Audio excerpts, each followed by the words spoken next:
Haleluya. Terima kasih Tuhan buat siang hari ini Tuhan. Terima kasih buat hari ini Tuhan yang Kau nyatakan buat setiap hidup kami Tuhan. Kami datang di hadapan Tuhan dengan segenap hati kami. Haleluya.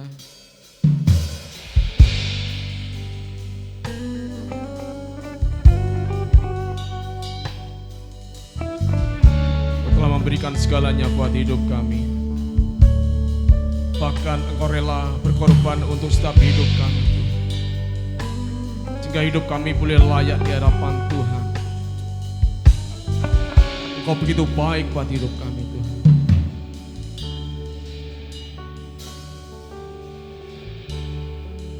Dengan segenap hati,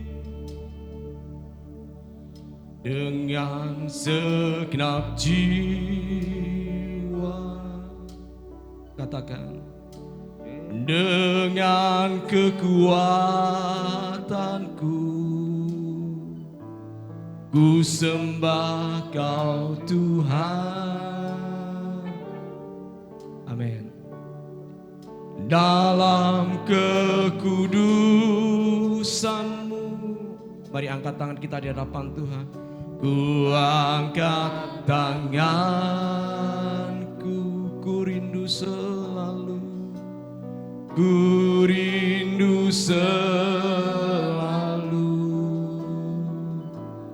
dalam hadirat-Mu.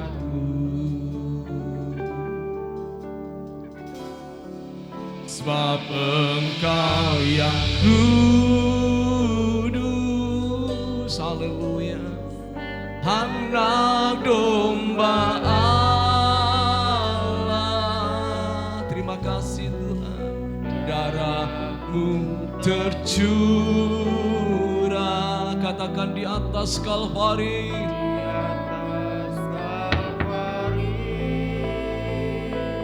Oh, sebab Engkau yang layak terima pujian,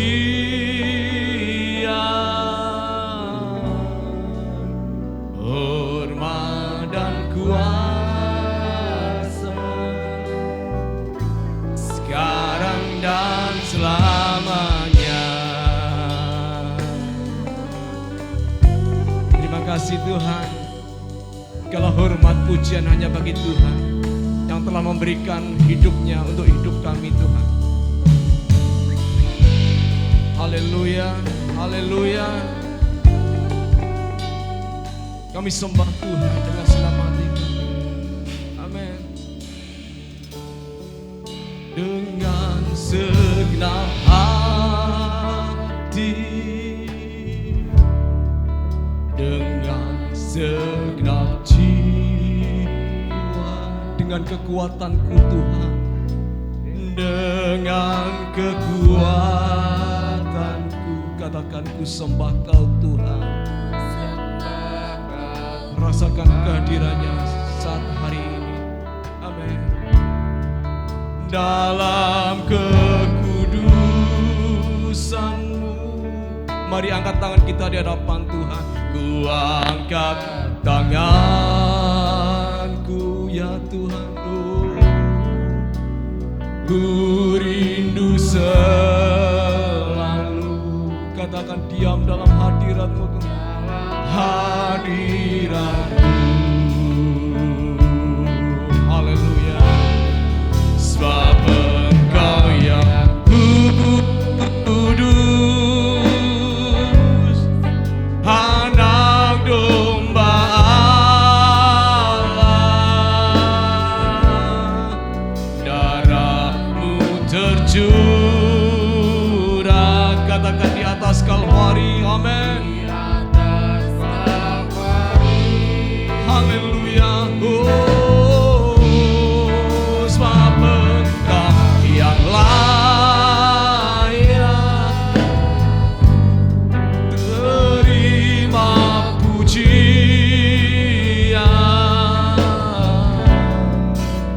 hormat dan kuasa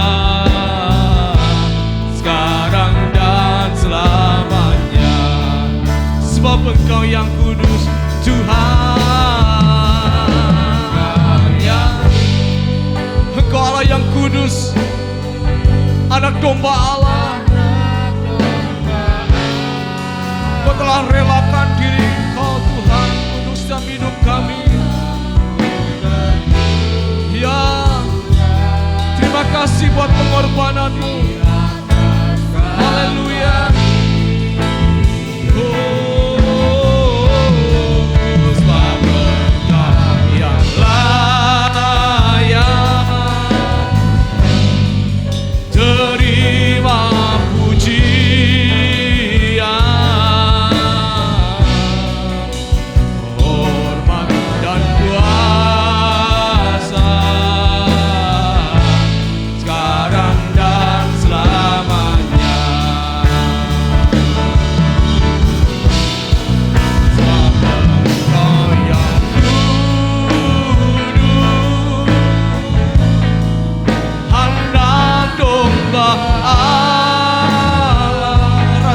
Pengorbanannya, haleluya, yes, haleluya.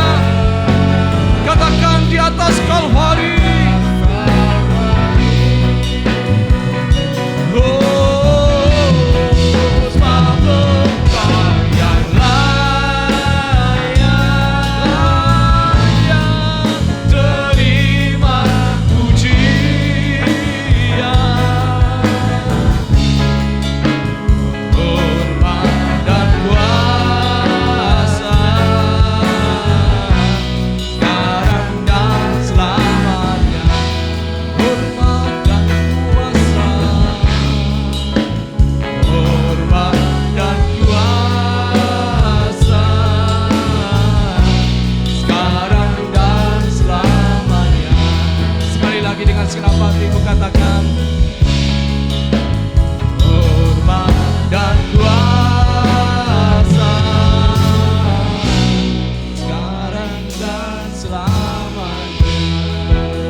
sekarang dan selama-lamanya hanya bagi Engkau Tuhan.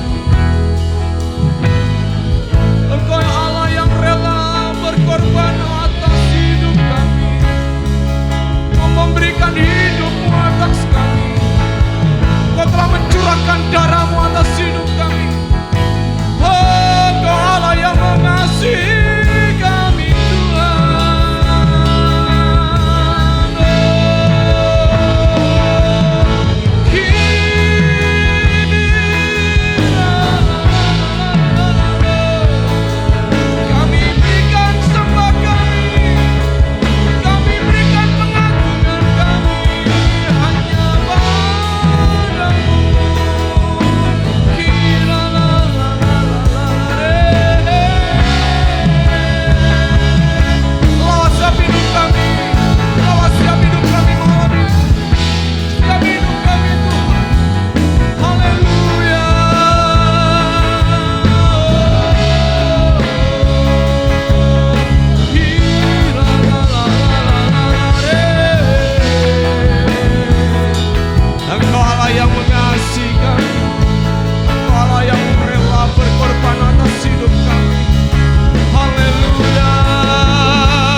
Terima kasih buat kesempatan hari ini Tuhan. Memberikan satu kali lagi kesempatan buat kami untuk kami boleh datang di hadapan Tuhan. Kami boleh memuji dan menyembah Tuhan. Ini kami umat-Mu Tuhan, lawat setiap hidup kami. Biarlah dengan segenap hati dan segenap kekuatan kami boleh menyembah Tuhan, kami boleh memuji Tuhan dengan segenap hati kami Tuhan. Terima kasih Tuhan, terima kasih pakai kami Tuhan untuk kami boleh menyukakan hati Tuhan dengan apa yang bisa kami lakukan untuk nama Tuhan. Terima kasih Tuhan. Dalam nama Tuhan Yesus kami siapkan hidup kami untuk kami boleh memuji dan menyembah Tuhan. Jemaat Tuhan yang percaya bersama katakan amin. Berikan kemuliaan kepada Tuhan Allah kita. Amin. Haleluya. Haleluya. Haleluya. Haleluya. Jemaat Tuhan, selamat datang, selamat hari Minggu. Dan saya sangat bersukacita bisa bertemu dengan Bapak, Ibu dan saudara sekalian. Allah yang kita sembah, Allah yang luar biasa, Tuhan yang kita percaya, yang memberikan kekuatan yang baru setiap hari dalam kehidupan kita. Amin. Mari kita berdiri bersama-sama, kita pujikan pujian ini dengan segenap hati kita di hadapan Tuhan.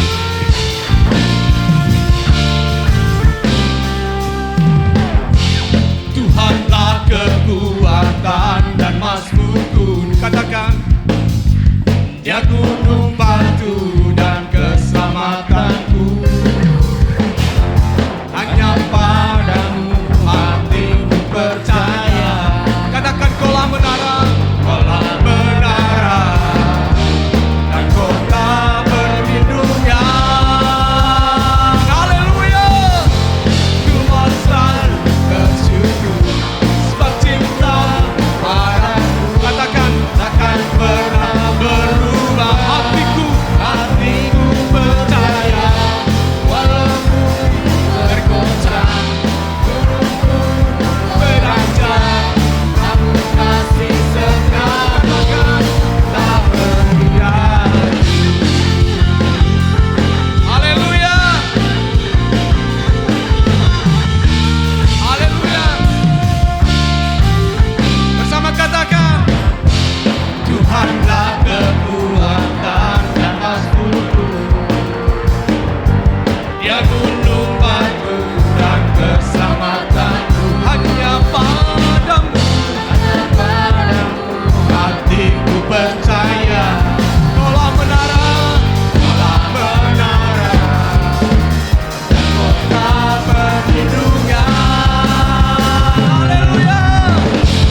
Ku mau selalu bersyukur sebab cinta padaku, katakan takkan pernah berubah.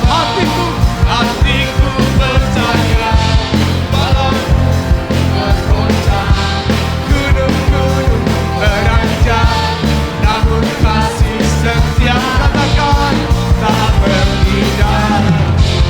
Ku mau selalu bersyukur sebab cintamu padaku.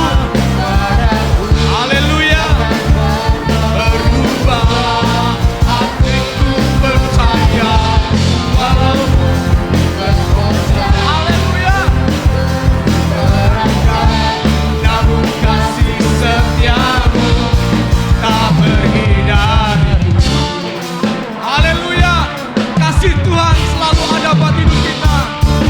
Oleh sebab itu kita boleh percaya kepada Tuhan karena kekuatannya yang luar biasa atas hidup kita.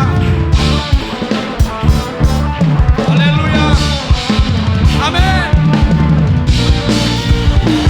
Oh.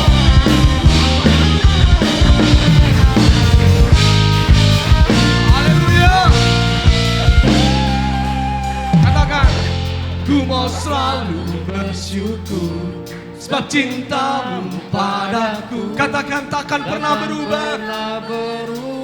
Amin. Hatiku percaya Gunung-gunung beranjak, namun kasih setiamu.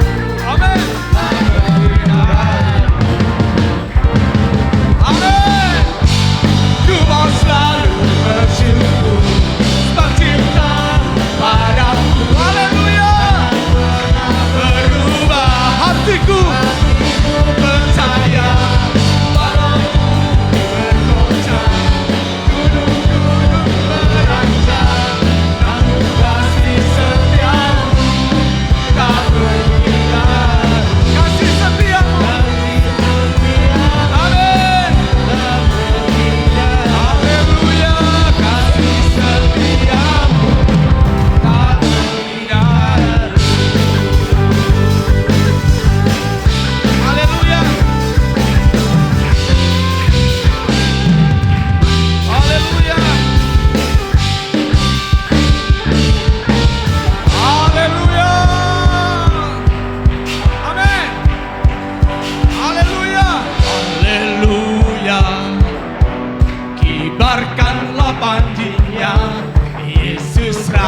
raja segala raja.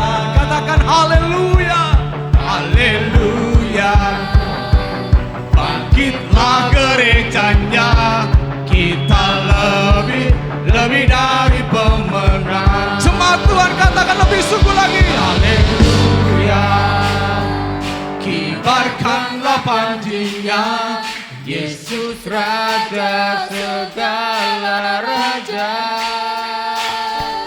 Haleluya. Bangkitlah gerejanya. katakan kita lebih dari pemenang. Haleluya, Haleluya. Kibarkanlah panjinya, Yesus Raja segala raja. Haleluya, haleluya. bangkitlah gerejanya, kita lebih dari pemenang.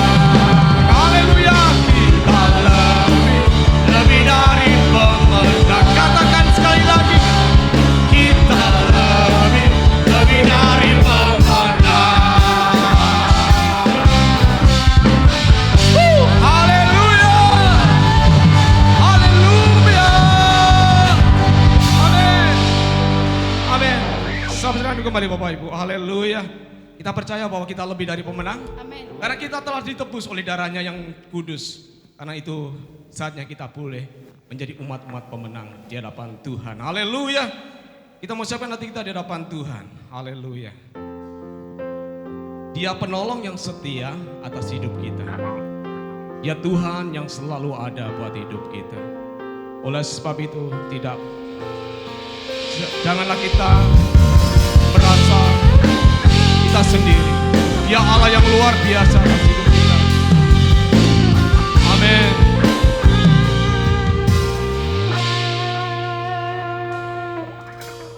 Aku berjalan, kasih-Mu menerangi langkahku. Takut bimbang karena Kau bersamaku. Sekali lagi katakan dengan senang hatimu. Saat ku berjalan, kasih-Mu menerangi langkahku Tuhan. Menerangi langkahku. Takut bimbang karena Kau bersamaku. Katakan Kau lebih tahu yang terbaik bagiku. Kau lebih sanggup pulihkan hidupku. Ku berserah, ku percaya, karena Yesus ya, karena Engkau Tuhan yang menolong kami. Terima kasih, Engkau penolong yang setia atas hidup kami. Haleluya. Katakan, saat ku berjalan, kasih-Mu menerangi langkahku Tuhan.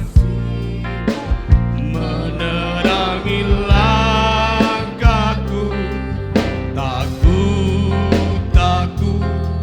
Takut bimbang karena Ku tahu Kau bersamaku. Sekali lagi katakan, saat ku berjalan,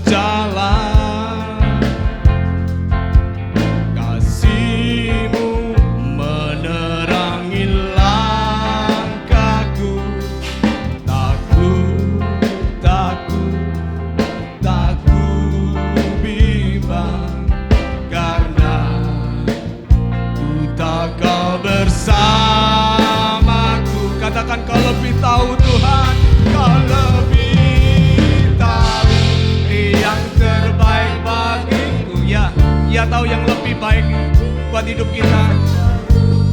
Pulihkan hidupku. Katakan ku berserah, serah ku percaya, karena Yesus penolong yang setia. Kau lebih tahu Tuhan, tahu yang terbaik bagiku. Kau lebih sanggup pulihkan hidupku. Katakan ku berserah, serah ku percaya, karena Yesus penolong yang setia.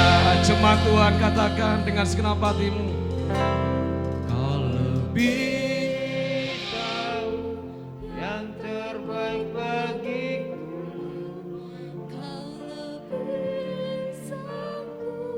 Pulihkan hidupku.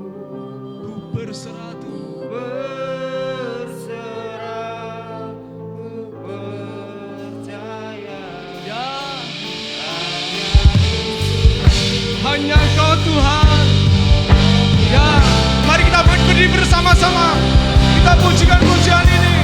Kau lebih tahu Tuhan, Kau lebih tahu yang terbaik bagiku. Amin.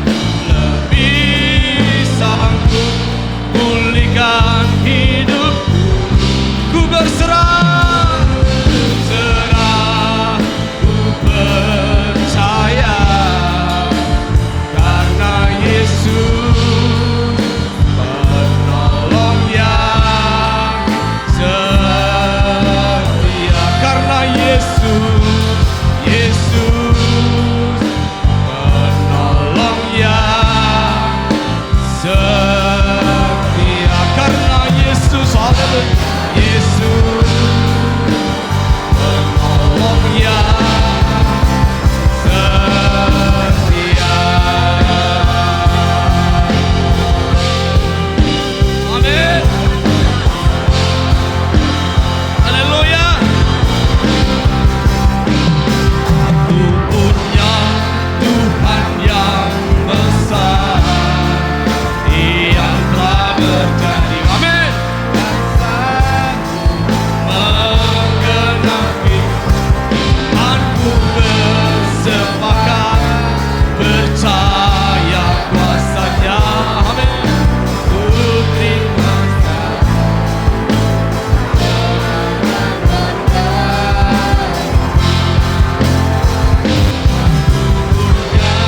Tuhan yang besar, Ia telah berjanji dan sanggup menggenapi.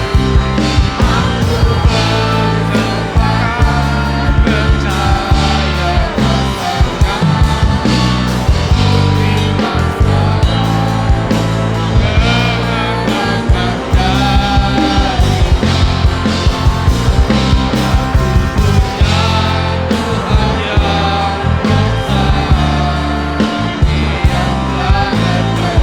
Amin, haleluya.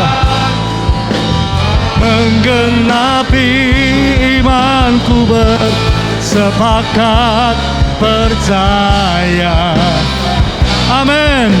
Ku terima sekarang kemenangan darimu. Syaramaya shandarara baraya shandarara bara bara bara. Amin.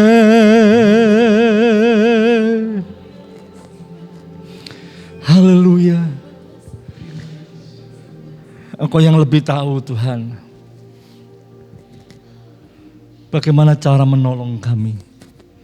Ampuni kami karena seringkali kami mengambil alih cara itu Tuhan. Kenapa kami pikir itu yang cepat, yang paling cepat, yang paling baik. Tapi pada akhirnya kami gagal. Terima kasih Tuhan, bahwa Engkau setia, Engkau sabar terhadap kami. Engkau tidak pernah biarkan kami sendiri. Terima kasih Tuhan, kami bersyukur bahwa kami punya Allah yang besar yang seperti Engkau. Terima kasih Tuhan. Biar siang hari ini kami boleh tertunduk dengan rendah hati di bawah kuasa firman-Mu. Engkau yang berbicara kepada kami. Engkau yang sampaikan isi hati Tuhan buat kami. Biar kami boleh berjumpa dengan pribadi-Mu melalui firman-Mu Tuhan. Makasih Tuhan, kami menyerahkan dalam tangan kuasa-Mu. Urapi hamba-Mu, tolong hamba-Mu, hamba boleh menyampaikan kebenaran firman sesuai dengan kehendak-Mu. Urapan juga atas sidang jemaat Tuhan untuk boleh mengerti, baik yang di rumah Tuhan maupun yang ada di rumah. Engkau mengurapi ya Tuhan. Terima kasih banyak Bapak, kami mengucap syukur. Kami sambut firman-Mu dengan sukacita. Yang siap diberkati firman Tuhan, mari bersama-sama kita berkata, amin, amin, amin. Silakan duduk kembali Bapak Ibu saudara dikasih Tuhan. Haleluya, puji Tuhan, shalom. Shalom Bapak Ibu yang ada di rumah. Haleluya, yang sedang mengikuti juga online hari ini. Puji Tuhan Bapak Ibu Saudara. Kita udah masuk di bulan Oktober ya. Nggak lama lagi kita siap-siap untuk Natalan. Haleluya ya. Biasanya penuh dengan sukacita. Baik Bapak Ibu Saudara.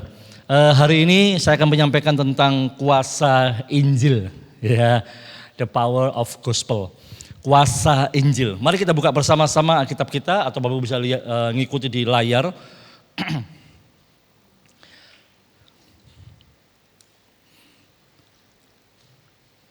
Roma pasal yang pertama ayat yang ke-16. Roma pasal pertama ayat 16, saya memberikan tanda dengan warna yang berbeda. Jadi poin saya hari ini.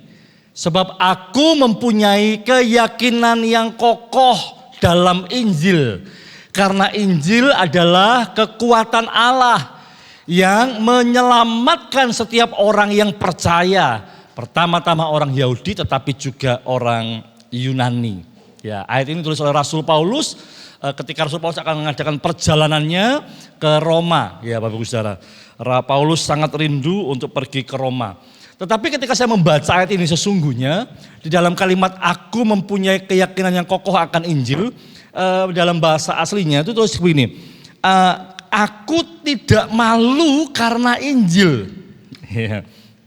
Nah, kenapa Paulus menulis aku tidak malu karena Injil, Bapak Ibu Saudara? Sebenarnya Rasul Paulus itu punya alasan untuk malu, menyatakan identitasnya sebagai pemberita Injil atau membawa Injil atau orang yang percaya kepada Injil, percaya kepada Yesus Kristus, Bapak Ibu Saudara. Nah, saya mau tunjukkan Bapak Ibu Saudara alasannya. Dan kita akan belajar dari Rasul Paulus, Bapak Ibu Saudara. Rasul Paulus seorang ahli Taurat yang mempunyai kedudukan. Ya, Rasul Paulus ini seorang ahli Taurat yang punya kedudukan. Nah, hari itu kedudukan ahli Taurat itu menjadi menjadi suatu kedudukan yang prestis ya, yang prestis ya, yang yang membanggakan gitu ya. Kalau sekarang mungkin anggota dewan gitu ya, sesuatu yang dipandang orang. Nah, sedangkan pemberita Injil, rasul-rasul, kita tahu semua rasul-rasul. Rasul-rasul itu sebagian besar dari kalangan bawah. Yesus yang disembah gitu ya sebagai Tuhan yang dilayani oleh Rasul Paulus, dia juga anak tukang kayu. Ya, jadi setelah prestisnya enggak ada sama sekali. Rasul Paulus seorang ahli Taurat ya. Dia ada di bawah bimbingannya Gamaliel. Gamaliel itu tokoh sesepuhnya ahli Taurat. Wah, yang paling pintar gitu. Nah, juga kewarganegaraan Paulus ini adalah warga negara Roma. Kenapa warga negara Roma? Karena begini, ilmu pengetahuan atau filsafat itu menjadi ilmu yang nomor satu. Di bawah itu cek-cek gitu ya. Apalagi pengajarannya Yesus.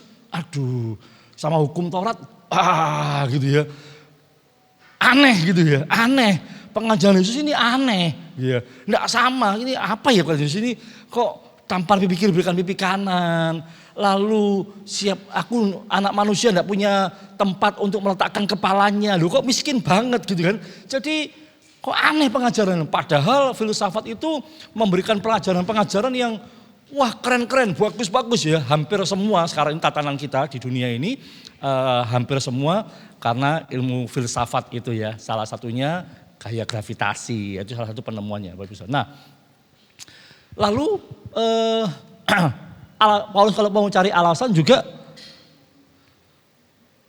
Injil yang dibawa oleh Paulus yang termasuk di dalamnya adalah orang Kristen adalah sebuah ejekan. Jadi kata Kristen itu ejekan di Kisah Para Rasul. Di Antioquia lah pertama kali murid-murid disebut Kristen, pengikut Kristus. Itu ejekan, wih Kristen itu ejekan. Kenapa? Karena Tuhan yang mereka sembah, yang mereka layani Yesus itu mati. Matinya itu dengan menunjukkan kelemahannya. Yesus mati tanpa ada sebuah perlawanan. Tanpa mengerahkan kekuatan, tanpa perang gitu ya. Kalau matinya di medan perang itu wah keren pahlawan. Ini enggak, ini diolok-olok. Maaf ya, saya pernah bolak-balik saya katakan biasanya kalau Paskah saya sampaikan ini bahwa Yesus ketika disalib itu sangat memalukan. Maaf, enggak terbuka secara memang enggak boleh difilmkan ya. Tetapi dalam sejarahnya itu ditemukan waktu disalib Yesus itu telanjang, hampir telanjang. Maaf, terlihat kemaluannya. Itu berarti sangat rendah. Itu disamakan dengan budak. Gitu kok Tuhan. Nah, gitu ya. Gitu kok Tuhan. Masa gitu. Nah, Paulus punya banyak alasan untuk dia malu. Tapi Paulus memilih tidak malu karena Injil. Bapak Ibu Saudara dikasih Tuhan, saya mau tekankan ini kepada Bapak Ibu Saudara. Paulus menggantikan prestasi-prestasinya dengan Injil. Tapi banyak kita anak-anak Tuhan yang menggantikan Injil dengan prestasi-prestasinya. Dengar baik-baik Bapak Ibu Saudara. Jangan jual Injil. Jangan jual iman kita. Ya, tapi dengar ini baik-baik. Paulus mencapai sebuah prestasi ilahi yang mungkin bagi dunia itu bukan prestasi yang gilang gemilang. Tapi hari ini kita melihat sebuah prestasi yang dibuat oleh Paulus. Apa? Sebagian besar Alkitab kita Perjanjian Baru itu tulisannya Rasul Paulus. Keren ya. Dan itu dibaca di seluruh dunia. Dan itu membangun iman seluruh dunia. Itu merepresentasikan Kristus, keilahiannya, sorga, Allah, Tuhan, Tritunggal di dalam kehidupan kita. Hari ini kalau kita mau belajar tentang kekristenan, hari ini kalau kita mau kenal Tuhan kita, hari ini kalau kita mau lihat kuasa Tuhan yang dahsyat ada di Alkitab, tulisannya Rasul Paulus. Bapak Saudara, ya.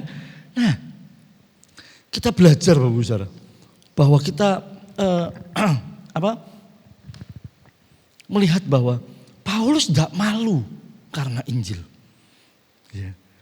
Dia pergi ke Roma, ke tempat di mana itu menjadi sebuah tempat kebanggaan, tempat yang kota kalau mungkin sekarang itu Jakarta. Wah, kalau sudah pergi ke Jakarta, ibu kota, itu satu negara, tempat yang wah dicari orang, dituju orang. Dan Paulus, Bapak Ibu Saudara, pergi ke Roma dengan dia membawa Injil. Ya. Kenapa Paulus membawa Injil? Yang kedua, Bapak Ibu Saudara. Bapak Ibu harus bangga ya. I am proud to be a Christian. Saya bangga menjadi orang Kristen. Kenapa Paulus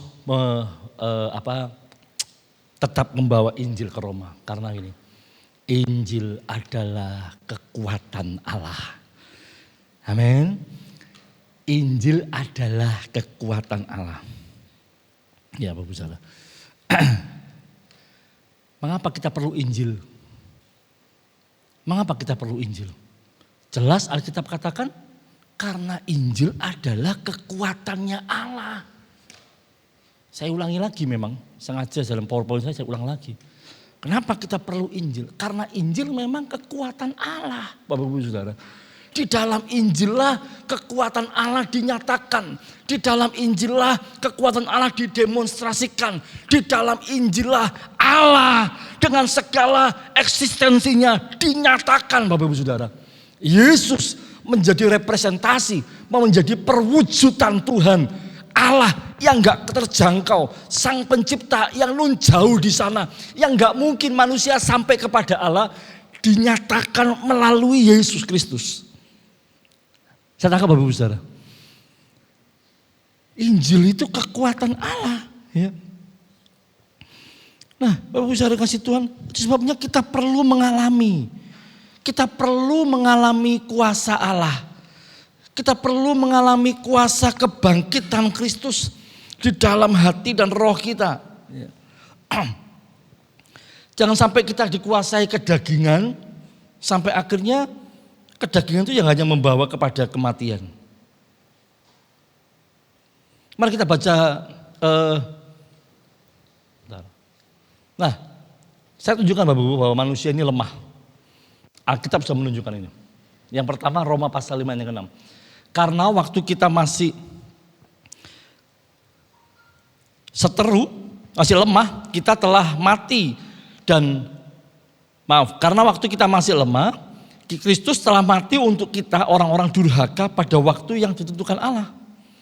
Sebab bukan apa yang aku kehendaki yaitu yang baik yang akan aku perbuat, melainkan apa yang tidak aku kehendaki yaitu yang jahat yang aku perbuat. Jadi jika aku berbuat apa yang tidak aku kehendaki, maka bukan lagi aku yang membuatnya, tetapi dosa yang ada di dalam aku.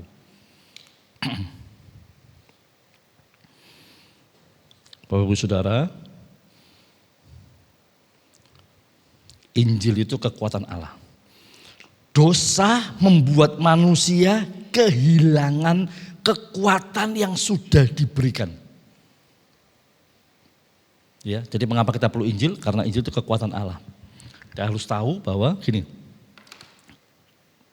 dosa yang masuk kepada manusia yang sudah ada di dalam dunia itu membuat gini, kita kehilangan kekuatan ilahi. Padahal itu sudah diberikan buat kita. Tapi kehilangan karena dosa. Kita tahu zaman Hawa dulu bagaimana Bapak Ibu Saudara dengan luar biasa, hilang semua kuasa, kekuatan, hikmat, kehebatan, hilang semua ketika Adam berdosa. Ini sampai kepada kita. Dosa membuat kita kehilangan kemampuan untuk menolak. Nah, untuk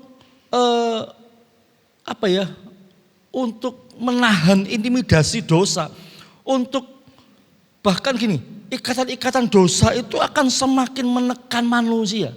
Itu sebabnya kita butuh kekuatan di luar kita. Tidak ada manusia yang kebal dosa. Setuju dengan saya? Enggak ada manusia yang kebal dosa. Sehebat apapun Bapak Ibu Saudara. Ya, sekali hamba-hamba Tuhan. Ada banyak hamba-hamba Tuhan yang juga bisa jatuh di dalam dosa, Bapak Ibu Saudara. Iblis itu tidak terima karena dosa itu memang sudah menjadi bagiannya, punyanya iblis. Dan kita manusia itu sudah jadi punyanya dia. Nah, Yesus datang di dalam Injil memberikan sebuah pemulihan supaya kita ini diselamatkan. Supaya kita ngalami dulu yang Tuhan sudah rancangkan bagi manusia ini kembali kepada kita. Gitu Bapak Ibu Saudara. Nah, Injil itu kekuatan Allah. Paulus menyampaikan ini. Sebab aku mempunyai keyakinan yang kokoh akan Injil. Aku tidak malu dengan Injil. Karena Injil itu kekuatan Allah. Artinya Paulus sedang bilang begini, dosa, lihat sekali berPaulus saja, aku pengen melakukan yang baik. Tapi justru yang tidak baik yang aku lakukan. Paulus tidak punya apa-apa, tidak punya kekuatan. Tapi Paulus keluar dari situasi itu. Paulus mau kembali kepada apa yang Tuhan sudah lakukan. Tuhan sudah buat selama 3,5 tahun. Dipulihkan yaitu kekuatan kita. Kuasa ilahi Tuhan tinggal di dalam hidup kita. Amin, Bapak Ibu Saudara. Saya akan tunjukkan nanti betapa hebat kata kekuatan. Ya, kata kekuatan itu punya arti, Bapak Ibu Saudara. Nah, dalam Injil ada kekuatan Allah. Kekuatan, saya tidak tulis di slide saya, tapi saya mau bagikan ini Bapak Ibu Saudara, supaya Bapak Ibu Saudara dengar baik-baik. Kekuatan itu artinya dalam bahasa Yunani itu dunamis. Ya, dunamis. Dunamis itu gini, artinya kuasa atau kemampuan yang bersifat alami. Jadi gini, kuasa alami, kuasa yang memang sudah ada dari sononya. Paulus sudah mengatakan begini, di dalam Bapak Ibu Saudara dan saya, di dalam diri kita anak-anak Tuhan, ada kuasa alami, kuasa ilahi yang dari sononya sudah ada diberikan kepada kita. Yang pasti yang pertama gini apa? Untuk melawan dosa. Kuasa dosa itu dilawan Bapak Ibu Saudara. Nah, contoh nih. Pernah enggak Bapak Ibu tiba-tiba diingatkan dengan dosa masa lalu? Pernah? Saya bolak-balik gitu ya. Ketika mau berdoa, ketika mau siapin khotbah, tiba-tiba bludus. Kayak disuruh masuk, tahu-tahu muncul di pikiran gitu ya. Kamu nyiapin khotbah, elingo dhisik hidupmu kayak gimana, elingo dhisik kamu kayak gimana. Kamu ditunjukkan, semakin saya ikuti semakin ditunjukkan semua kelemahan-kelemahan manusia saya nggak berdaya Bapak Saudara. Ya, nggak berdaya. Apa yang terjadi? Kalau kita ngikuti terus, itu memang bagiannya iblis untuk mendakwa kita. Oleh darah anak domba, kitab Wahyu. Oleh kesaksian, oleh darah anak domba. Iblis dikalahkan.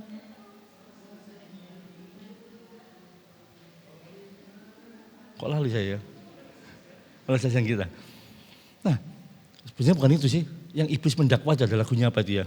Saya mau nanya lagu itu. Nah, iblis di kitab Wahyu memang tugasnya apa? Mendakwa kita. Kita enggak punya kekuatan. Tapi dengan Injil kita bisa belajar, kita melihat. Ini tulisannya. Barang siapa yang percaya kepadanya tidak binasa. Di alam Injil katakan begini.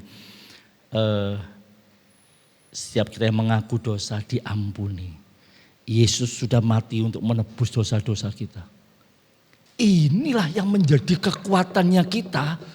Sampai akhirnya kita bisa kata pada iblis. Tantan, bukan tante ya, setan maksudnya. Please, denger ini ya. Memang saya dulu kayak gitu. Akui saja. Ya, memang saya dulu gini. Memang saya dulu gini. Tapi dengar baik-baik. Yesus sudah ada di dalam saya. Yesus menguasai dan dia sudah menebus saya. Kamu tidak punya kuasa. Itu yang bisa mengusir intimidasi iblis Bapak Saudara. Jarang Bapak Saudara? Ya, Injil itu kekuatan Allah. Di dalam kesaksiannya Rasul Paulus pernah mengatakan begini. Saya dipanggil dan saya menjadi penyiksa murid-murid Kristus. Saya memasukkan ke penjara. Paulus tahu siapa dia. Tapi Paulus berani mengatakan hari ini Yesus yang berjumpa dengan aku dalam perjalanan menuju Damsik. Dia mengatakan bahwa akulah Tuhan. Kalau bisa dikasih Tuhan, luar biasa. Amin. Jadi ada kuasa, kemampuan ilahi.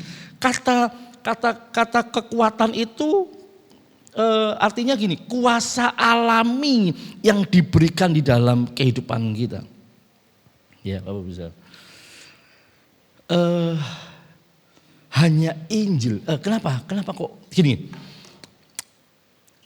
Butuh nasihat? Oh ya, kadang kita butuh nasihat. Tapi tidak banyak juga, seringkali juga nasihat itu tidak menyelesaikan masalah. Betul ya? Ada orang yang diberikan cara, kamu harus begini, Ya, jadi suami harus begini, jadi istri harus begini, jadi karyawan harus begini, jadi anak Tuhan harus begini. Diberikan petunjuk-petunjuknya. Tapi kadang itu tidak akan pernah mengubah. Ada nggak Bapak Ibu yang kesel sama anak-anak yang karena nggak bisa diberitahu? Duh, lambeku sampai dower, gitu ya, istilahnya gitu. Bahasa orang Surabaya bilang, lambeku sampai dower ngandani anakku, angele dikandani, dia bleke pol, gitu ya. Kenapa? Karena memang tidak ada kuasa. Dengar ini baik-baik. Hanya Injil. Caranya bagaimana? Bawa Injil itu kepada anak-anak kita. Karena hanya Injil yang dapat mengubah hati dan pikiran manusia. Amin Bapak Ibu Saudara. Hanya Injil yang dapat mengubah hati dan pikiran manusia. Kita tuh seringkali tergoda untuk mengandalkan kekuatan yang terlihat. Betul ya? Contoh, kita seringkali tergoda untuk menggunakan apa?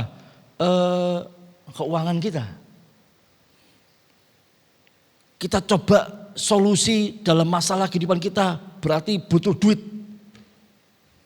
Butuh apa? Butuh kenalan, butuh koneksi, butuh apa? Orang yang punya kenalan dengan orang yang berpangkat, orang yang punya pengaruh sehingga ditolong. Kita seringkali menggunakan kekuatan kita, menggunakan kekuatan yang terlihat. Gunakan otot kita. Oh aku iso, wah tak angkat ya aku iso, gitu kadang-kadang gitu ya. Tidak salah Bapak Ibu Saudara. Tapi berarti semua kekuatan terlihat itu terbatas. Dengar baik-baik. Semua kekuatan yang terlihat itu terbatas. Tapi ketika kita mengandalkan kekuatan ilahi, kekuatan yang sudah ada dari sononya, kekuatan alami itu kekuatan yang nggak terbatas. Ya, kekuatan yang nggak terbatas. Berapa banyak orang-orang yang mengalami kelepasan karena terikat narkoba, terikat pornografi, terbebas dengan apa? Dengan ketika mereka berjumpa dengan Injil. Di dalam Injil itu ada pikiran Kristus. Di dalam Injil itu ada hikmat Kristus. Di dalam Injil itu ada karakter Kristus.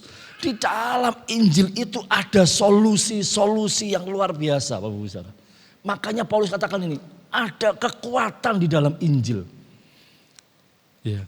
Saya tidak bisa menjabarkan satu persatu kekuatannya seperti apa Bapak Ibu Saudara. Tapi dengar baik-baik. Ketika Bapak Ibu banyak isi pikiran Bapak Ibu Saudara dengan firman Tuhan. Dengan Injil. Dengan apa yang Yesus katakan. Ketika Bapak Ibu baca Alkitab. Wah iya ya, saya harus mengasihi ya.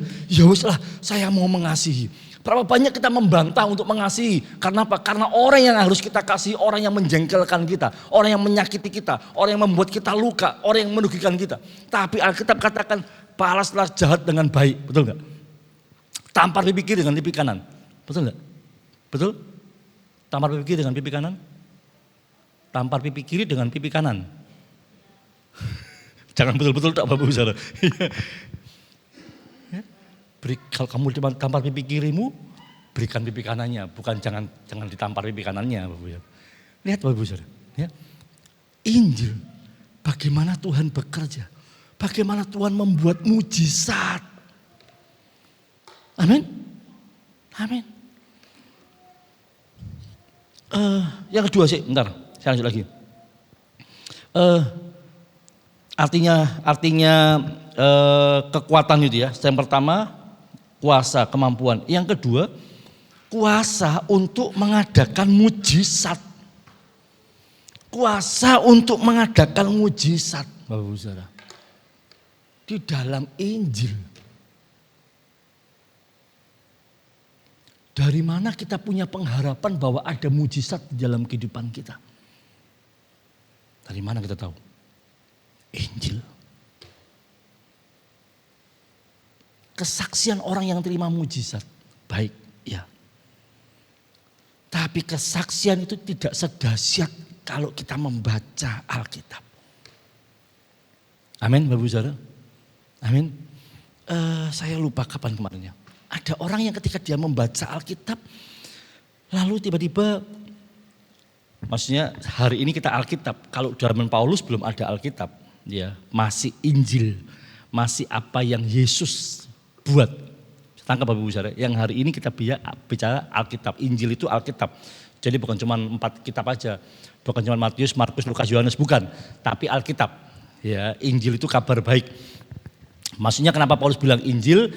Injil Paulus sedang menceritakan apa yang Yesus buat, apa yang Yesus kerjakan, apa yang Yesus ajarkan selama 3,5 tahun melalui murid-murid Yesus. Ya, setelah Paulus bertobat, Paulus dibimbing oleh Ananias, lalu Paulus mulai diajarkan, ketemu dengan Petrus, ketemu dengan Yohanes, mereka mulai menceritakan apa yang diajarkan oleh Yesus, apa yang dilakukan oleh Yesus, itu Injil. Nah, kalau kita hari ini memaknainya bukan cuma Injil 4 kitab Injil, tetapi Alkitab. Jelas Bapak Ibu Saudara? Ya, Alkitab. Jadi gini, waktu kita membaca Alkitab, kita melihat ada tanda mujizat yang ajaib. Betul? Kembali. Jadi kata kekuatan itu gini, kuasa untuk mengadakan mujizat. Di Alkitab.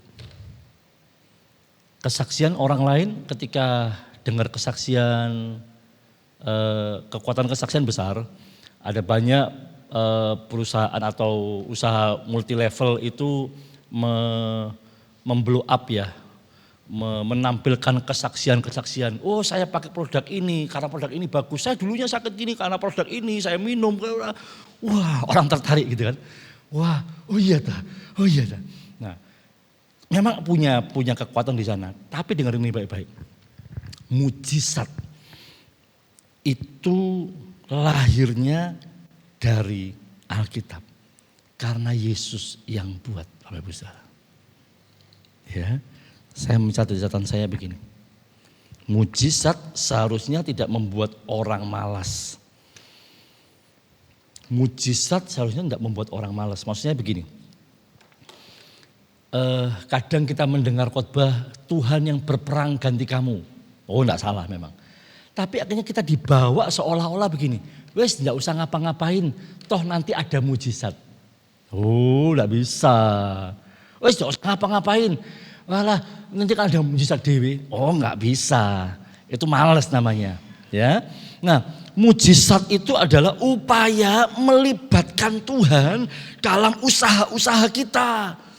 Ya, upaya melibatkan Tuhan dalam usaha-usaha kita. Ketika Bapak Ibu sakit, mau sembuh, Tuhan, kita minum obat dalam nama Yesus, Tuhan pakai obat ini Tuhan untuk sarana kesembuhan mujizat Tuhan. Bapak Ibu, kita enggak tahu. Mungkin obat itu kita minum harusnya biasa, tapi kok jadi langsung cespleng langsung sehat. Siapa tahu itu mujizat. Sekali lagi, mujizat adalah upaya melibatkan Tuhan dalam usaha-usaha kita. Jadi jangan salah asumsi. Wes berdoa ora usah ngapa-ngapain. Nanti kan ada mujizat. Oh, enggak bisa, Bapak Ibu Saudara. Ya. Contoh, saya berikan contoh. Wanita pendarahan 12 tahun. Apakah dia cuma diam saja? Ketika dia dengar soal Yesus yang buat mujizat. Lalu apa? Imannya tumbuh. Dia katakan, asalku jamah jumbai jubahnya. Kalau nggak salah di Lukas atau di Markus itu ya. Bukan cuma jubah tapi jumbai jubah. Jumbai jubah itu baju, jubah gitu ya. Bawahnya itu ada kayak kain apa, potongan kain kayak ada kain-kainnya gini loh Bapak Ibu Saudara. Nah, asalku jamah jumbai jubahnya, bukan pegang, bukan megang narik, bukan. Iya. Jumbai jubah, misalnya ini jumbai jubah, asal pegang jumbai jubahnya. Cuma dipegang tindak loh. Udah habis. Aku pasti sembuh. Upayanya apa? Dia mencoba nerobos kerumunan orang banyak. Dia dengan hati-hati jangan sampai orang tahu kalau dia lagi pendarahan. Karena tradisi Yahudi kalau pendarahan itu dia berarti najis. Orang najis itu enggak boleh ketemu orang. Iya, kalau ketahuan bisa dirajam mati. Dia upaya sedemikian rupa dengan keadaan dia lemah. Dia upaya untuk pegang Yesus. Dia pegang jumbai Yesus.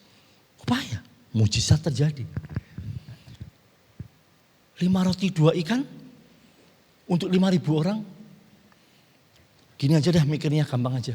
Kira-kira ngasih makan 5.000 orang itu gampang apa enggak? Nah gitu aja lah. 5 roti 2 ikan bisa makan 5.000 orang itu mujizat. Wah iya mujizat, memang betul itu sangat mujizat. Tapi juga mikir gini tuh, 5 roti 2 ikan itu lalu ngasih makan 5.000 orang laki-laki, belum termasuk perempuan dan anak-anak. Dan mereka makan sampai kenyang. Saya membayangkan gini.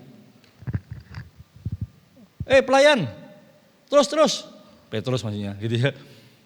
Tambah lagi. Ini saya belum dapat 5.000. Bagi 5.000 itu gimana caranya? Ya, berapa? Saya pernah, dulu saya waktu jualan, kami pernah dapat pesanan nasi. Itu waktu kami masih jualan. Itu berapa? 150-200 ya? 150-200 kotak gitu lah. Kurang lebih, Bapak Ibu. Itu diambil jam 5 pagi.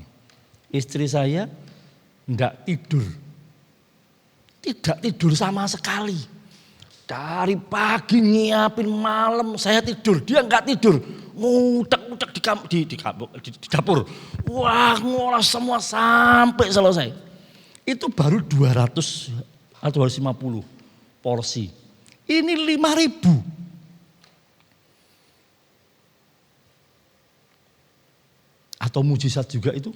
Tahu-tahu plus kenyang, tahu-tahu yang plung, muncul roti. Kira-kira gitu. Enggak. Yang saya mau tekankan ini Bapak Ibu Saudara. Ada mujizat di tempat pekerjaan Bapak Ibu Saudara. Amin. Amin. Ada mujizat untuk keluarga Bapak Ibu Saudara. Di dalam Injil dimiliki ada sebuah jaminan bahwa mujizat disediakan Tuhan bagi orang yang percaya. Injil adalah kekuatan Allah. Maka Bapak Ibu Saudara, ya, ada kuasa. Terus Bapak Ibu Saudara. Nah, kekuatan moral, namanya kekuatan itu kekuatan moral yang dapat mempengaruhi dan menguatkan jiwa. Injil adalah kekuatan Allah. Injil itu menjadi kekuatan moral kita. Orang yang percaya yang dapat menguatkan jiwa, pikiran, perasaan, kehendak kita. Iya. Amin Bapak Ibu Saudara. Di dalam Injil, dalam firman Tuhan, Paulus tahu bahwa ketika perjalanan Paulus selama melayani Tuhan, bukan perjalanan yang gampang Bapak Ibu Saudara. Iya. Dia terombang-ambing, kapal pecah pernah, hampir mati pernah, dirampok pernah, iya. Disesah, iya. Dicambuk Bapak Ibu Saudara berkali-kali karena Injil. Stres enggak? Stres Bapak Ibu Saudara. Ya, tertekan enggak? Tertekan Bapak Ibu Saudara. Dengar ini. Di dalam Injil ada kekuatan, iya.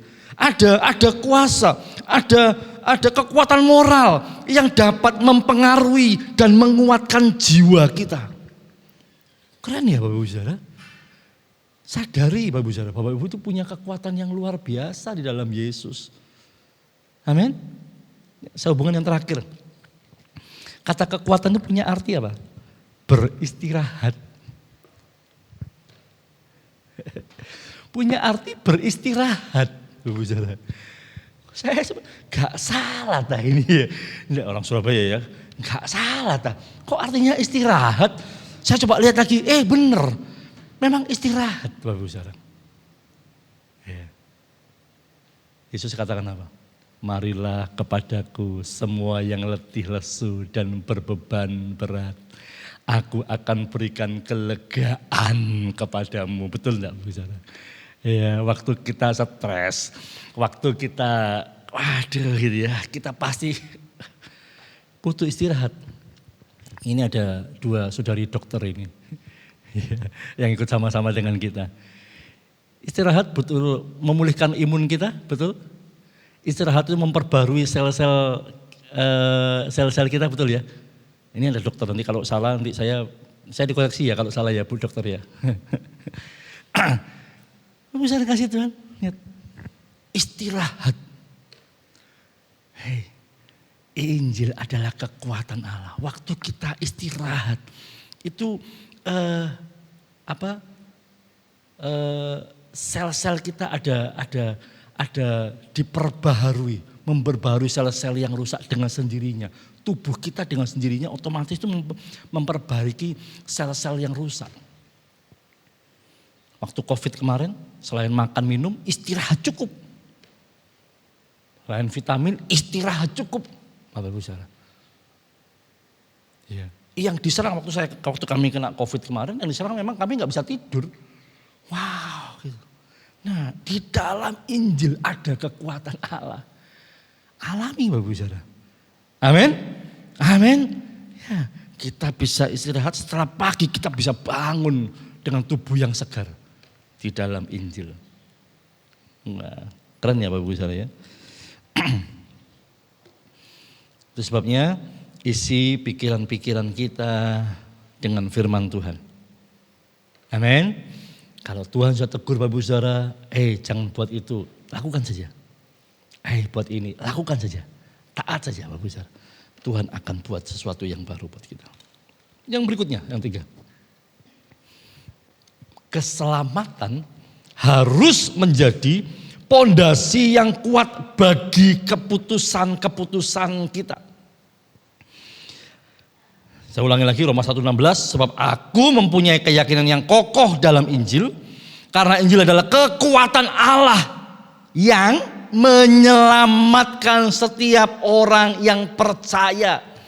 Ada sebuah karya keselamatan di dalam Injil yang jelas terbuka, yang sudah jelas tertulis, yang sudah jelas Bapak Ibu Saudara. Keselamatan itu diberikan untuk setiap kita yang percaya.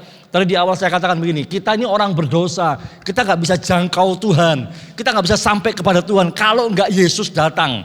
Kalau enggak Tuhan itu datang ke dalam dunia dan merepresentasikan Kristus, merepresentasikan keilahian Allah bagi manusia. Ya, representasi itu mewujudkan, menunjukkan, menampilkan Allah bagi manusia. Kita orang berdosa, kita enggak mungkin. Nah, hanya di dalam Yesus, Injil tertulis bagaimana Yesus itu menyelamatkan. Bagaimana dia 3,5 tahun hidup, bagaimana dia mati, bukan cuma mati selesai, tapi dia bangkit di hari yang ketiga. Lalu naik ke surga. Ya. Tercatat di kitab suci Bapak Ibu Saudara. Ya. Keselamatan harus menjadi pondasi yang kuat bagi keputusan-keputusan kita. Maksud saya begini, tempatkan keselamatan di atas kebutuhan kita. Bisa tangkap Bapak Ibu Saudara? Tempatkan keselamatan itu di atas kebutuhan kita. Kebutuhan besar apapun Bapak Ibu Saudara. Jangan sampai keputusan-keputusan kita ini gagal, lalu kita jual keselamatan. Tempatkan keselamatan itu di atas kebutuhan-kebutuhan kita. Tempatkan keselamatan itu di atas keinginan-keinginan kita. Tempatkan keselamatan di atas pencapaian-pencapaian kita. Percuma kita bisa mencapai prestasi unggul di dunia ini, tapi kita kehilangan keselamatan. Serius Bapak Ibu. Tempatkan keselamatan di atas penderitaan kita. Amin. Tempatkan keselamatan di atas kekecewaan kita. Pernah kecewa sama Tuhan enggak? Iblis selipkan sedikit kekecewaan dalam kehidupan kita, dalam pikiran kita. Tuhan enggak jawab kok. Tuhan enggak jawab kok. Tuhan biar nih kok. Tuhan itu enggak buat kamu bahagia kok. Kita dilihatkan bahagia. Wah iya ya, yang sono tuh bahagia tuh. Wah enak ya. Tempatkan Tuhan di atas penderitaan kita. Keselamatan di atas penderitaan kita. Tempatkan kita kekecewaan kita. Tempatkan Tuhan, tempatkan keselamatan di atas kesulitan kita. tempatkan keselamatan di atas kesenangan kita. Atas hobi kita, atas semua. Karena keselamatan yang menyelamatkan orang percaya. Injil itu menyelamatkan orang percaya. Amin, Bapak Ibu Saudara. Tempatkan keselamatan di atas apa yang sedang Bapak Ibu kerjakan hari ini. Saya berdoa Roh Kudus yang berikan hikmat buat Bapak Ibu Saudara untuk menerjemahkan ini dalam hidup Bapak Ibu Saudara. Ibrani 2 yang pertama.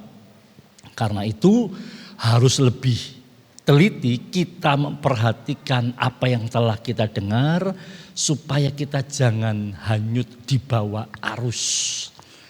Ya, Bapak Saudara, bahaya. Bapak dengar informasi, dengar berita, salah, hoak, munculnya apa? Pemahaman hoak. Ya. Pemahaman hoak salah akan melahirkan apa? Keyakinan yang salah.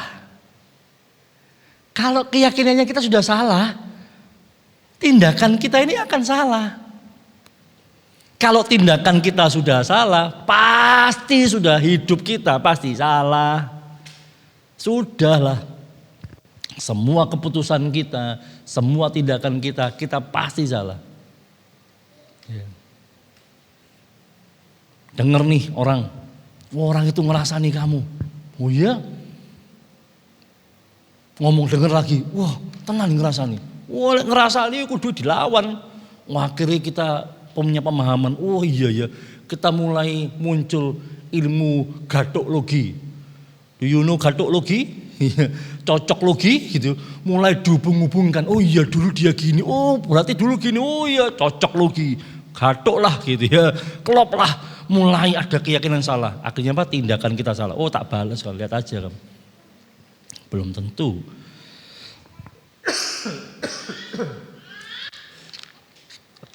Belum tentu orang itu salah. Saya berikan gambaran gini. Hanya dibutuhkan 1 derajat saja bagi seorang nahkoda untuk mengubah arah kemudi kapal. Yang membuat kapal itu bisa berubah arahnya sampai 1 kali arahnya bisa berubah bermil-mil jauhnya. Hanya 1 derajat di titik tempat kemudinya. Dia ubahkan kemudinya 1 derajat saja. Ujungnya itu bisa sampai kemana-mana dan sangat jauh. Saya pernah naik kapal feri dari Gilimanuk ke mana? Ke Tapang, dari Bali ke Jawa. Saya dengan rombongan anak-anak tim pelayanan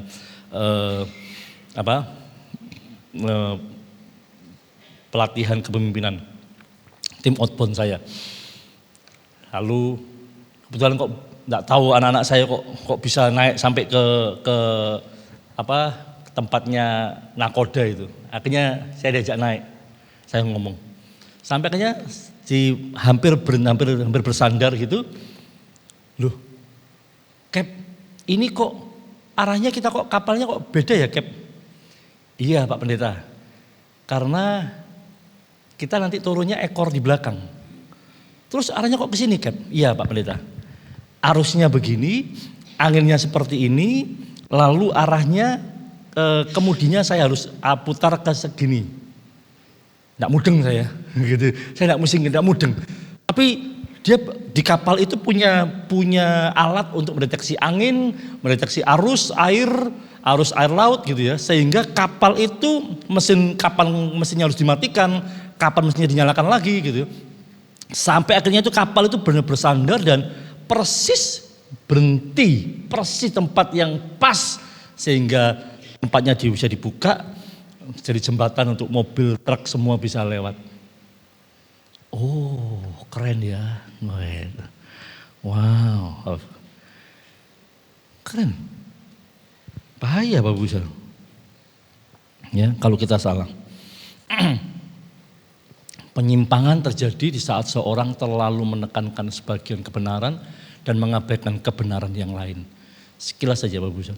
Kalau kita tidak kuat di dalam keselamatan, kalau kita anggap remeh keselamatan, alah mati yo matilah gitu ya. Kalau kita anggap remeh keselamatan, kalau kita lebih mementingkan yang terlihat yang dunia hari ini, tidak salah Bapak Ibu Saudara. Tapi kalau kita salah memahaminya, Bapak Ibu Saudara, kita hanya memahami sebagian saja. Yang penting kan saya ke gereja, yang penting kan saya melayani, yang penting kan saya berdoa. Tapi kita lupa ada bagian-bagian keputusan-keputusan yang kita buat ngawur. Tidak salah, tidak sama dengan firman Tuhan, tidak sesuai dengan firman Tuhan. Kita akan menyimpang pada akhirnya jauh dari Tuhan. Kekristenan akhir zaman adalah kumpulan orang yang siap diberkati, tetapi tidak siap menderita bagi Tuhan. Ya.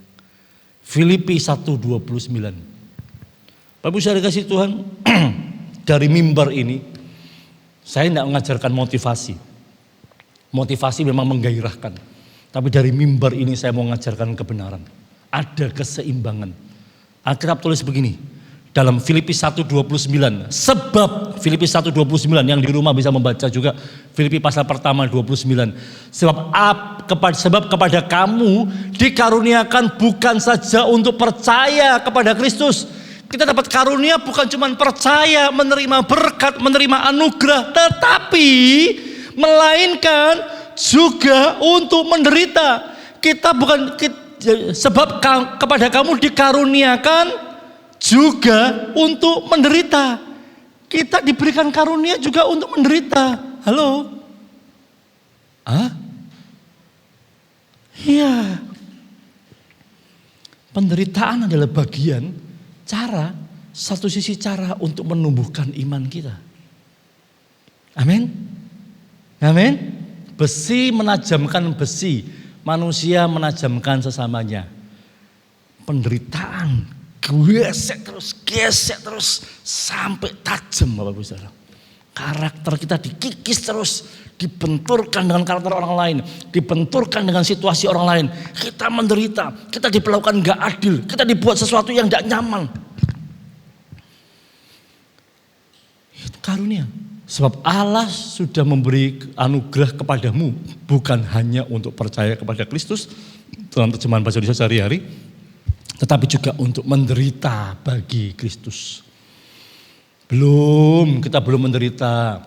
Yang menderita saudara kita yang ada di China gitu ya Bapak Ibu Saudara. Karena percaya Yesus masuk penjara, disiksa. Saya punya bukunya darah dan air mata apa gitu. Buku kumpulan orang-orang di China yang mereka menderita karena nama Yesus. Serius, benar-benar menderita karena nama Yesus. Benar-benar menderita karena nama Yesus, sungguhan. Bapak Ibu Saudara. Ya, seimbang. Saya mau ajarkan Bapak Ibu Saudara di tempat ini keseimbangan. Berkat harus diajarkan sejalan dengan pikul salib. Amin. Amin. Amin. Tadi saya bilang ada berkat, mujizat ada, tapi juga ada salib Bapak Ibu Saudara. Tidak bisa kita mau terima berkat lalu hidup kita sembarangan. Ikut korupsi, ikut kompromi dengan dosa, enggak bisa. Halo, setuju? Pikul salib, ya, keseimbangan, kebahagiaan dan penderitaan. Itu keseimbangan. 2 Korintus 11 ayat 30, jika aku harus bermegah, maka aku akan bermegah atas kelemahanku. Seimbang Bapak Ustaz. Ya. Jadi evaluasi kita, evaluasi ulang pemahaman Bapak Ibu Saudara selama ini lewat buah kehidupan kita. Apa buah kehidupan Bapak Ibu Saudara yang terlihat, yang orang baca? Buah itu yang dinikmati orang lain. Ya. Pohon mangga itu yang menikmati buahnya bukan pohonnya, tapi manusia yang menikmati buah pohon mangga. Betul? Buah kita yang dinikmati orang lain. Coba dengar orang lain bilang apa tentang kita. Itu buahnya Bapak Ibu Saudara. Nah, pemahaman kita tadi saya berikan grafiknya ya, pemahaman yang keliru, ya, informasi yang salah, keyakinan yang salah, keputusan yang salah, akhirnya hidup kita yang salah. Buahnya kelihatan. Coba dari pemahaman kita tentang Kristus, tentang Tuhan. Baca dan pahami Alkitab secara utuh. Jangan cuma ambil bagian-bagian yang asik saja, enak tok Bapak Ibu Saudara. Iya. Tuhan berperang ganti kamu. Wah, dalam nama Yesus ini Tuhan gitu ya. Aku akan memberkati engkau jadi kepala dan bukan ekor. Wah, aku jadi pemimpin. Wah, pokoknya caranya piye aku jadi pemimpin. Wah, nyikat sana sikat sini. Wah, ya salah ya. Baca dan pahami Alkitab secara utuh. Yang ketiga, mintalah untuk Roh Kudus mewahyukan pengenalan yang utuh akan Dia. Ending terakhir, keselamatan harus jadi yang utama, di atas jadi pondasi yang kuat dalam kehidupan kita. Jangan jadikan Yesus hanya menjadi penggenap kekurangan-kekurangan kita saja. Tetapi jadikan Yesus sebagai Tuhan. Dia Tuhan, kurios, penguasa tunggal kehidupan kita. Yang menguasai seluruh kehidupan kita. Amin. Ketika Bapak Ibu ada dalam situasi yang tidak baik, sekalipun tidak mengerti kenapa ini, Bapak Ibu saudara, dengar ini baik-baik, izinkan Tuhan yang berbicara, izinkan Tuhan berkarya. Ya, tidak harus ada jawaban dari Tuhan, tapi yang harus adalah mempercayai Tuhan. Amin, amin. Tidak harus ada jawaban. Kenapa kok gini Tuhan? Tuhan harus jawab. Tidak harus ada jawaban. Tapi yang harus adalah kita mempercayai Tuhan. Dia bekerja dan Dia menolong kita. Amin. Dia tidak pernah tinggalkan kita. Amin. Puji Tuhan. Mari berdiri bersama-sama Bapak Ibu Saudara dikasih Tuhan. Haleluya.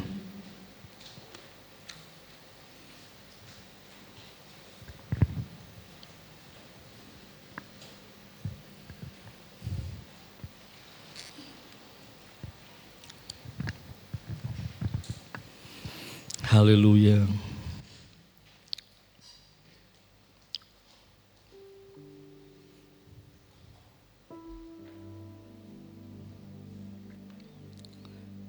Naikkan pujian itu. Oh Tuhan Yesus, kerinduan hatiku. Saya senang pujian ini. Sebuah deklarasi bahwa memang Tuhan itu yang utama dalam kehidupan kita. Sebuah pernyataan mengingatkan kita bahwa yang utama itu Yesus memang. Isto, ngomong dengan diri sendiri. Yang utama itu Yesus. Iya, aku punya kebutuhan ini Tuhan. Tuhan kok belum jawab-jawab, wah mepet. Bahkan mungkin kita seolah-olah kita ketinggalan.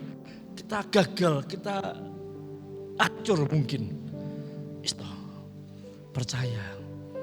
Yesus, keselamatan, Injil itu yang utama buat kita. Amin Bapak Ibu Saudara. Naikkan pujian ini bersama-sama sambil kita berdiri. Yang di atas mari kita berdiri sama-sama.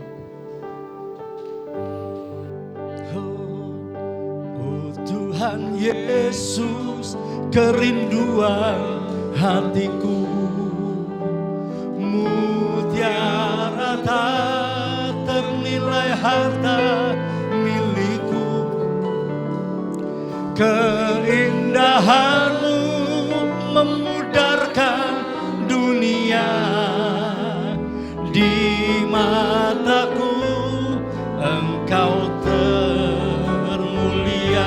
Ya, oh Tuhan Yesus, kerinduan hatiku, mutiara tak ternilai harta milikku.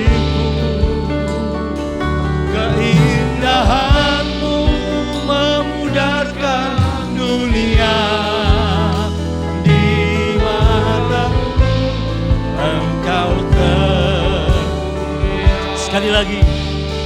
Oh Tuhan Yesus, kerinduan kami, rindu Engkau tinggal dalam hidup kami, menuntun kami Tuhan.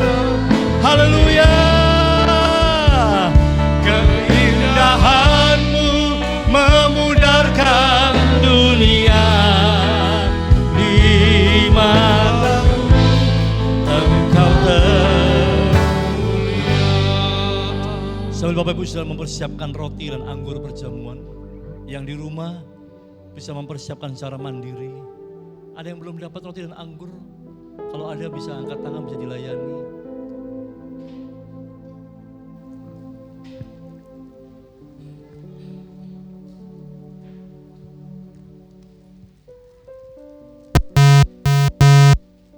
Sebuah bukti kasih Tuhan buat kita yang tidak dibuat oleh manusia manapun, yaitu kematiannya di kayu salib buat kita. Amin. Di tangan Bapak Ibu Saudara ada roti dan anggur yang adalah tubuh dan darah Yesus. Yesus sendiri yang katakan bahwa dia tubuhnya terpecah-pecah. Sebelum mati dia katakan itu.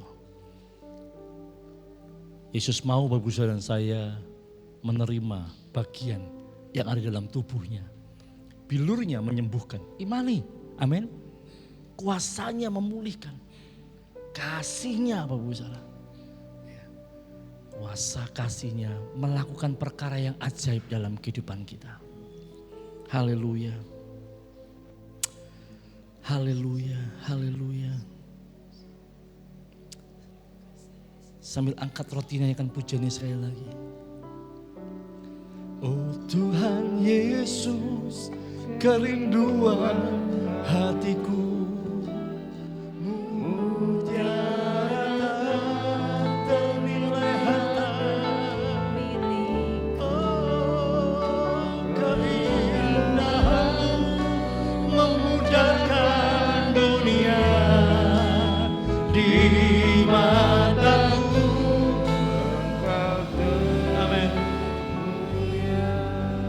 Dengarkan firman Tuhan sebelum kita makan. Dan ketika mereka sedang makan, Yesus mengambil roti, mengucap berkat, memecah-mecahkannya, lalu memberikannya kepada murid-muridnya dan berkata, ambillah, makanlah, inilah tubuhku. Haleluya. Mari kita makan, percaya ada bagian dari tubuh Yesus. Amin. Yang dinyatakan buat kita menjadi berkat, menjadi kuasa, menjadi keselamatan buat kita. Amin. Mari kita makan bersama-sama dalam nama Tuhan Yesus Dalam Kristus. nama Haleluya.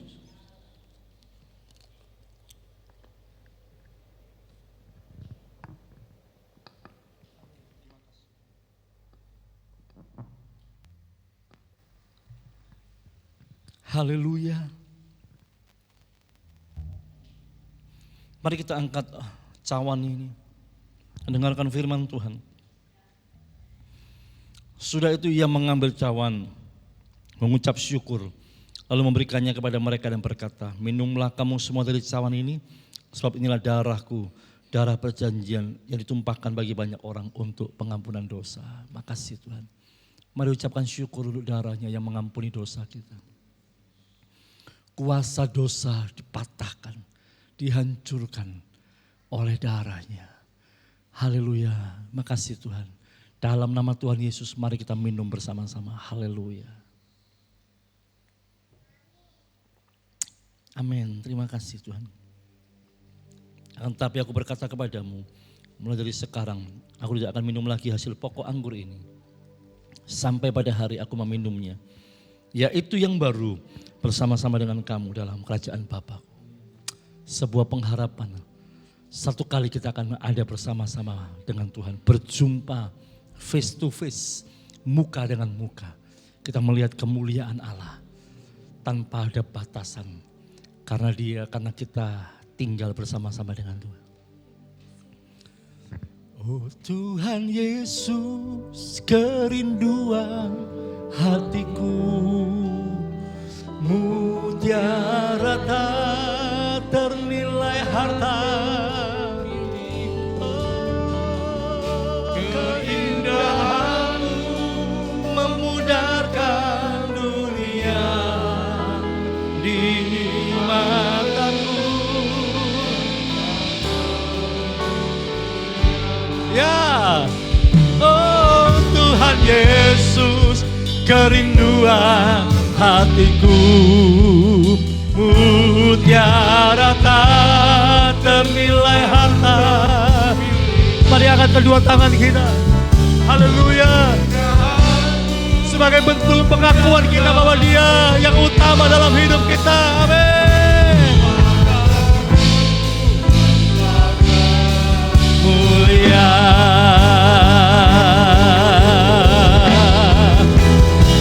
Oh Tuhan Yesus, kerinduan hatiku, mutiara tak ternilai harta. Amin. Keindahanmu memudarkan dunia. Di mataku Engkau termulia. Di mataku Engkau termulia. Di mataku Engkau termulia.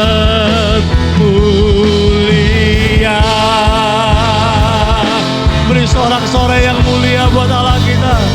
Haleluya. Terima kasih Tuhan. Amin. Haleluya. Haleluya. Kurabashari rabaya shandara maya shikite kira laparaba. Kuriana maya shikira maya shikira wataki poriala maya shandiria. Terima kasih Tuhan. Terima kasih Tuhan. Yesus. Terima kasih kami enggak sendiri. Kami enggak jalan sendiri. Karena ternyata Engkau bersama dengan kami. Engkau sediakan Tuhan sebuah jaminan yang luar biasa. Yang enggak ternilai itu Tuhan berikan buat kami.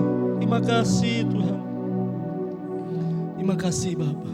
Mama berdoa Tuhan, biar kebenaran ini termeterai dalam kehidupan jemaat Tuhan. Kebenaran firman Tuhan ini menguasai, memimpin, mengingatkan. Biar teguran yang Tuhan sampaikan kepada jemaat, teguran itu membawa pertobatan. Biar peneguhan yang Tuhan sampaikan kepada jemaat, peneguhan itu menjadikan jaminan hidup jemaat Tuhan. Bahkan ketika jemaat Tuhan menerima janji firman-Mu, biar janji itu menjadi kekuatan untuk jemaat Tuhan tetap ada di dalam Kristus. Makasih Tuhan, di dalam nama Tuhan Yesus, Engkau sendiri yang bekerja dan memimpin kami semua. Haleluya, jamahan Tuhan nyata atas sidang jemaat yang di rumah maupun yang ada di rumah Tuhan hari ini. Haleluya, terima kasih Tuhan yang sudah percaya, yang sudah menerima jamahan Tuhan. Mari bersama-sama kita berkata, amin, amin, amin, amin. Puji Tuhan, silakan duduk kembali Bapak Ibu saudara dikasih Tuhan. Mari kita berdiri sama-sama, kita akhiri ibadah kita. Haleluya. Berikan salam saat yang Tuhan yang katakan Tuhan Yesus baik, Tuhan Yesus mengasihi.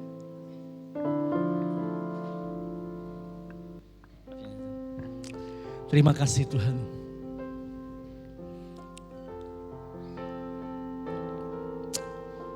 Kami percaya Engkau memberi yang terbaik dalam kehidupan kami Tuhan.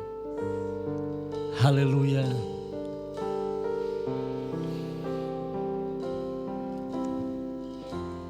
Kau lebih tahu yang terbaik bagiku. Kau lebih sanggup pulihkan hidupku. Berserah, ku percaya hanya Yesus penolong yang amin. Ya, haleluya. Kau lebih tahu yang terbaik bagiku. Kau lebih sanggup pulihkan hidupku. Ku berserah, ku percaya hanya Yesus penolong yang Terima kasih Tuhan. Engkau yang penuh kuasa, Engkau yang lebih tahu Tuhan menolong kami. Mari Tuhan Kau terus bekerja di dalam kehidupan kami. Kuasa dan keajaiban-Mu kami nantikan di hari-hari kami. Mau berdoa siang jemaat yang mengalami pergumulan. Tuhan tolong dalam nama Yesus, Tuhan jamah. Jemaat yang memiliki kerinduan Tuhan, baik untuk anak, untuk suami, untuk istri, untuk orang tua. Tuhan Kau mendengar doa jemaat Tuhan. Engkau nyatakan tuntunan-Mu Tuhan. Nyatakan pertolongan dan berkat-Mu. Bahkan Engkau melimpahkan kasih karunia Tuhan atas kehidupan mereka, jemaat Tuhan. Engkau yang memberkati ya Tuhan. Makasih Bapa, kami berdoa untuk pekerjaan Tuhan tempat ini. Kami rindukan biar semakin bertumbuh. Pekerjaan Tuhan berkembang Tuhan. Jiwa-jiwa boleh datang kepada Tuhan. Haleluya, terima kasih Bapak. Kami berdoa untuk sidang jemaat Tuhan yang sakit, yang lemah tubuh. Berdoa buat Bu Natali, buat Pak Edi Suyitno. Tuhan Engkau jamah, Engkau sembuhkan. Sidang jemaat yang lain Tuhan, yang gak bisa kami sebutkan satu persatu. Yang hari ini, yang mungkin kami tidak tahu, yang sedang dalam keadaan sakit. Tuhan Engkau jamah, Engkau pulihkan, Engkau sembuhkan di dalam nama Tuhan Yesus. Terima kasih Tuhan.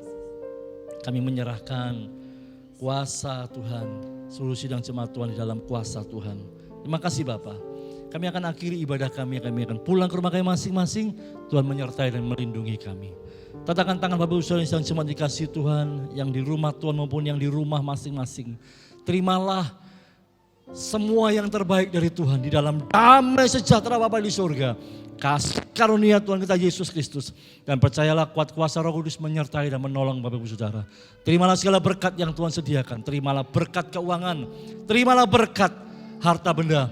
Berkat kecukupan atas setiap kebutuhan-kebutuhan. Berkat kesehatan tubuh jasmani dan perlindungan. Serta terimalah berkat-berkat rohani yang membuat Bapak Ibu Saudara semakin hari semakin serupa dengan Yesus Kristus. Terimalah segala berkatnya mulai hari ini. Sampai selama-lamanya. Sampai Maranatha. Yesus datang kembali. Yang percaya dan yakin menerima berkat Tuhan. Mari bersorak-sorai yang meriah buat Allah kita. Haleluya. Haleluya. Terima kasih Tuhan. Terima kasih Bapak. Aku percaya berkat-Mu atasku melimpah, kebajikan kemurahan selalu. Amin. Haleluya. Amin.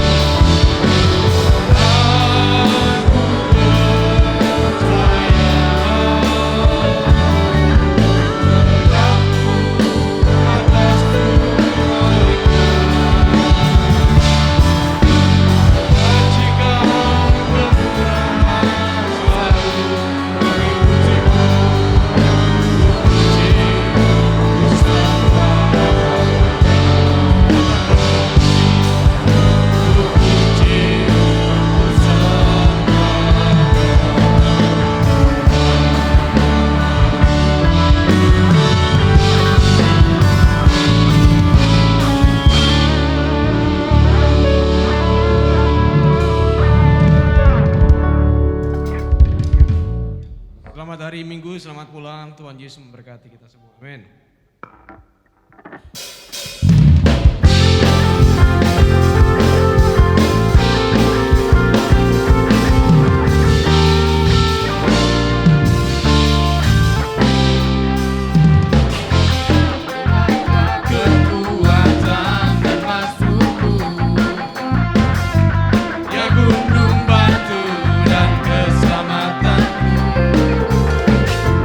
Hanya padamu hatiku percaya.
Tuhan